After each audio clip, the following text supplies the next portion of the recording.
with us. I'm Sarah Bernard with STL TV Live, and the new year is upon us, and Tasha Thacker is here to help us plan our financial goals for the future.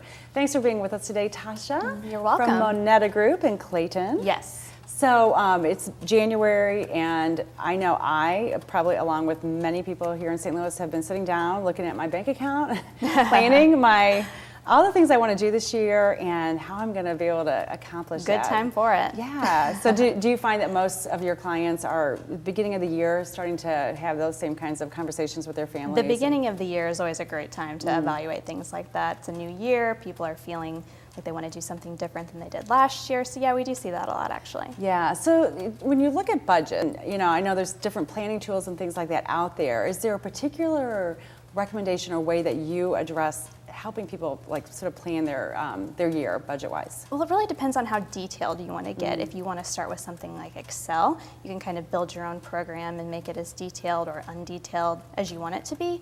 There's also programs that you can get. You can buy budgeting programs that get very detailed. They actually link up to your debit or credit card and just download into the system, and it kind of does all the work for you. So it really just depends on how much you're wanting to put into it. Yeah, so when somebody's creating a budget, what's the first thing they should do? They should really categorize. Think about, what do you spend money on, what do you think you spend money on, and make yourself kind of a budget that you'd like to stick to, and then evaluate it. I evaluate mine on a monthly basis. I think it's easier to stay up to date with it that way. Right. Yeah, and I kind of do the same thing, and then I look at it every single day.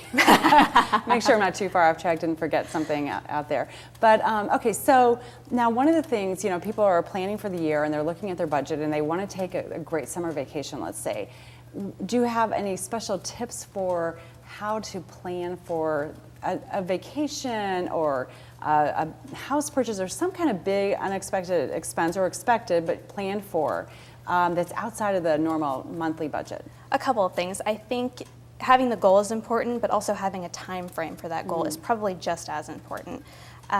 You're working towards something, you want to know how long you're going to give yourself.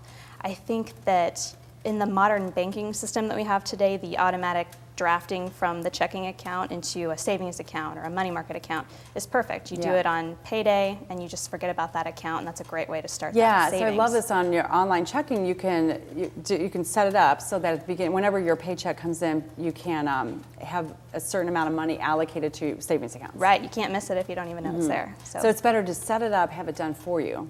Setting it up is the hardest part, and then after that it's just forgetting that it even exists is the best way to do it. Yeah, so really you have to plan to live on less than you're getting in order to plan for those long-term goals. Right, and I think it's also important to reward yourself along the way too. If you're saving for a house, that can seem a little daunting, far away. Buy yourself that purse once in a while. Splurge a little bit occasionally so that you feel like you're rewarding yourself along the way. So in your day-to-day work at Moneta Group, are you advising your clients on things like setting up a budget? Do you ever, or is it more of the longer-term planning, like planning for college and retirement, that kind of thing? We have a saying that anything with a dollar sign is fair game. So whether it's budgeting, whether it's long-term planning, whatever, anything associated with a dollar sign is open. And you guys work in teams, right, with your clients. So you bring in the legal aspect, the tax issues, all those things are addressed by your team. We connect all of the dots, so to speak, making sure that every aspect of someone's financial life, their tax planning, their investment planning, just making sure it all fits with what they're wanting to accomplish with their financial life. Yeah, and what are the things, what's the most daunting thing that your clients are bringing to you? Is it retirement planning? I mean, I would think that would be number one, but.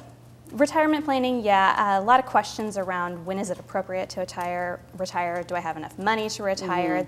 We work a lot with that. That's probably one of the most daunting things to help a client get through and get them to understand. Yeah, and that could change based on the value of your portfolio and that kind of thing, and change year to year. It can change, it's more of a long-term planning thing than evaluating on a year-to-year basis, though, I think. All right, we're going to take a quick break. When we come back, let's talk about college planning and estate planning. Perfect. Does that sound good? Yeah, okay, thanks. so don't go away. We'll be right back. We're taking a quick break. We'll be back with Tasha Thacker in just a minute.